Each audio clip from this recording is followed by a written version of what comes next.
பிடியதன் உருவுமை கொலமிகு கரியது வடிகொடு தனதடி வழிபடும் அவரிடர் கடி கணபதி வர அருளின் மிகுக்குடை வடிவினர் பயில்வழி வலம் உரை இறையே.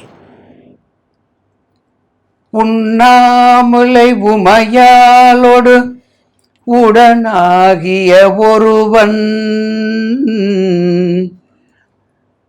பெண்ணாகிய பெருமான் மலை திருமாமணி திகழ மன்னாந்தன வருவுத்திறன் மழலை முழவுதிரும் அண்ணாமலை திரு அண்ணாமலை வணங்கோர்க்கு ஒரு தீதும் இல்லையே. என் அண்ணல் அண்ணாமலை அதைவிட மிகப்பெரிய அண்ணல். நீலாஞ்சனம் சமாபாசம் ரவிபுத்திரம் யமாக்ரஜம் சாய மார்த்தாண்ட சம்பூதம் தம் நமாமி சனீஸ்வரன் ஸ்வாகா. ஓம் காகத்வஜாய வித்மகே கட்கஹஸ்தாய தீமகே தன்னோ மந்த பிரஜோதயாத் என்ற எம்பெருமான் அனுகிரகமும் அனுகூலமும் கொடுக்கக்கூடிய ஈஸ்வர பட்டம் பெற்ற விக்னேஸ்வரர், ராவணேஸ்வரர், பரமேஸ்வரர், சனீஸ்வரர்.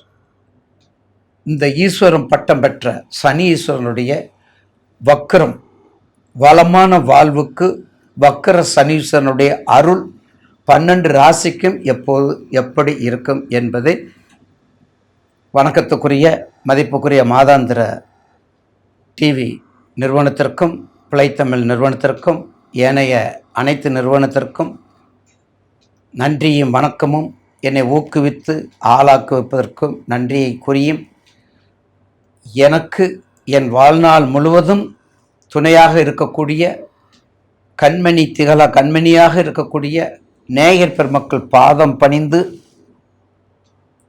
நீதிமான், உண்மையானவர், மிக தொன்மையானவர், தர்மத்துக்குரியவர், அவரை பற்றி பேசும்போது உண்மையைத்தான் சொல்லணும்னு நான் அடிக்கடி சொல்லியிருக்கிறேன் நேயர்கள்ட்ட.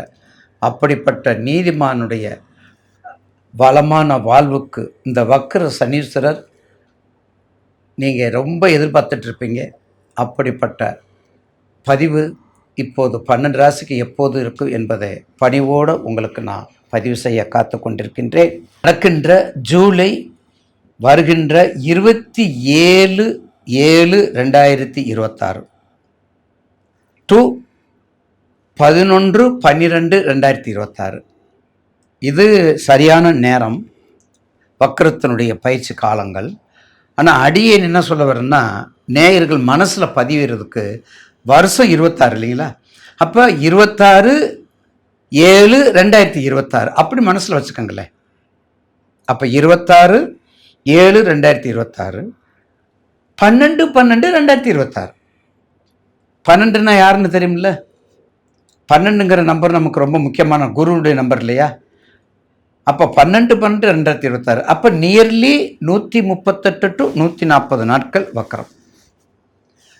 வக்கரம் எல்லா அறிஞர்களும், எல்லா பேரறிவாளரும், எல்லா ஞானிகளும், யோகிகளும், ஜோதிட அறிஞர்களும் பாதம் பணிந்து அடியேன் இயம்புகின்றேன். வக்கரம் என்றால் பின்னோக்கு. வக்கரம் என்றால் பின்னோக்கி கொஞ்சம் திரும்பி பார்ப்பா. அவன் சின்ன பிள்ளைல கார் போகும், காரில் போயிட்டுருப்போம், டாடி என்ன பின்னாடி ஏதோ வந்துக்கிட்டே இருக்குது அப்படின்னு சொல்கிறோம் பார்த்தீங்களா? அதுதான். அப்போ பின்னோக்கி நகர்றது மாதிரி தெரியும். எல்லா கிரகத்துக்கும் உண்டு. புதனுக்கு வக்கரம் உண்டு, சுப கிரகத்துக்கு உண்டு, அசப கிரகத்துக்கு உண்டு, உச்ச கிரகத்துக்கு உண்டு, ஆட்சி கிரகத்துக்கு உண்டு. பொதுவாக நமக்கு என்ன செய்யும், அதில் எந்த கோள் நமக்கு ரொம்ப உறுத்தானது அப்படிங்கிறத நம்ம பார்க்கணும். அப்படின்னு பார்க்கும் பொழுது இப்பொழுது சனீஸ்வருடைய வக்கரத்தில் மேசராசிக்கு நம்ம பார்க்குறது, மேசராசிக்கு இந்த 140 நாட்களில் என்னென்ன செய்யும். தயவு செய்து பொதுவான விஷயங்கள் அடியேன் பதிவு செய்வது, எல்லா காரணங்களுக்காகவும் பதிவு செய்ய வேண்டியது. நீங்கள் தயவு செய்து வக்கரம் என்றால் அதாவது மிகவும் கவனமாக என்னத்தை நீங்கள் தெரிஞ்சுக்கணும்னா, நட்பு பெற்ற கிரகங்கள் எல்லாம் வக்ரம் அடையும் போது பகையாக மாறும். பகை கிரகங்கள் எல்லாம் நட்பாக மாறும் என்கிற அடிப்படை விதியையும் நீங்கள் அறிந்து வைத்துக் கொள்ளுமாறு பாதம் பணிந்து வணங்குகின்றேன். அப்போ கிட்டத்தட்ட 9 நவகிரகத்தில் சனீஸ்வரனுக்கு நட்பு யாரு பகை யாருன்னு எல்லாத்துக்குமே தெரியும். இப்போ நம்ம எல்லாம் பார்க்குறோம். அப்போ அந்த இதில் பார்க்கும்போது மேசராசிக்கு சீண்டாமல் சினங்க வைத்தாய், தீண்டாமல் உருக வைத்தாய், நீதியும் நேர்மையும் புரிய வைத்தாய், நிஜமாக்கி பார்க்கும் முன்பே நிழலாக கரைந்து போனையடா. இந்த அஷ்டமத்து சனீஸ்வரன், இந்த ஜென்ம சனீஸ்வரனுடைய பிடியிலிருந்து விடுபடும் நேரம் எப்போதுதான் வரும்? இந்த ஜென்ம சனியிலிருந்து பிடிபடும் நேரம் எப்போது வரும் என்று ஏங்கி கொண்டிருக்கின்ற மேசராசி நேயர்கள், மேசராசிக்கு நிச்சயமாக ஒரு நல்ல பலனை கொடுக்கும் என்பதை ஒரு நல்ல செய்தியை நேயர்களுக்கு பணிவோடு தெரிவிக்கின்றேன். ஏன்னா மேசராசிக்கு சனீஸ்வரன் எப்போதுமே பாதகாதிபதி. அப்போ மேசராசிக்கு கண்டிப்பாக இப்போ வக்கரத்தில் சனீஸ்வரர் ரேவதி நட்சத்திரத்தில் மீனத்தில் இருக்கிறார். மீனத்தில் தான் இருக்கிறார். இப்போ வக்கரத்தில் மீனத்தில் 20லேருந்து இருக்கிறார். அப்போ மேசராசிக்கு கண்டிப்பாக ராசிக்கு 12 விரயத்தையும் கொடுக்குறார், சுப விரயத்தையும் கொடுக்குறார், சுபத்தையும் கொடுக்குறார், நல்லது கெட்டதை கலந்து கொடுக்குறார். எந்தெந்த வகையில் கொடுக்குறார் என்பதையும் நம்ம பரிசிக்கணும். எந்தெந்த வகையில் கொடுக்குறார்? மேசராசி நேயர்களுக்கு அதிவேகமான குணங்கள். செய்யணும், முடிக்கணும், லேட்டாகுது. என்னடா பண்ணுற பரமேஸ்வரா, என்ன ரமேஷ், என்ன ராஜு, சீக்கிரம் வேலையை முடி. அந்த வேகத்துக்கு உரியவர்கள், வேகத்தை கட்டுப்படுத்தாதவர்கள் மேசராசி நேயர்கள்.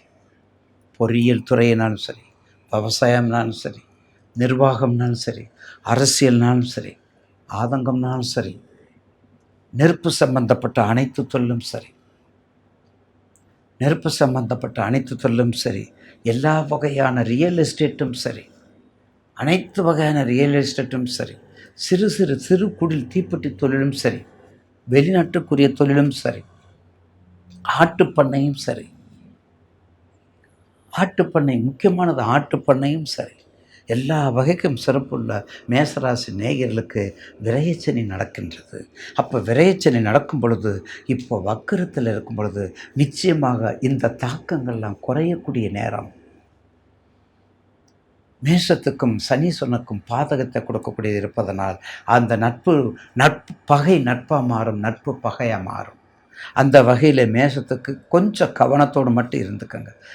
அகலக்கால் வைக்காமல் புதிய தொல்லை எதுவும் ஆரம்பிச்சிடாதீங்க. புதிய தொல்லை மட்டும் எதுவும் ஆரம்பிக்காமல் கவனமாக பார்த்துக்கிட்டா இந்த சனி வக்ரம் உங்களுக்கு அஸ்வதி, பரணி, கார்த்திகை 1ஆம் பாதம் 3 நட்சத்திர அதிபதிகள் இருக்காங்க. உங்களுக்கு உரிய தொழிலையும் எடுத்துக்கோங்க.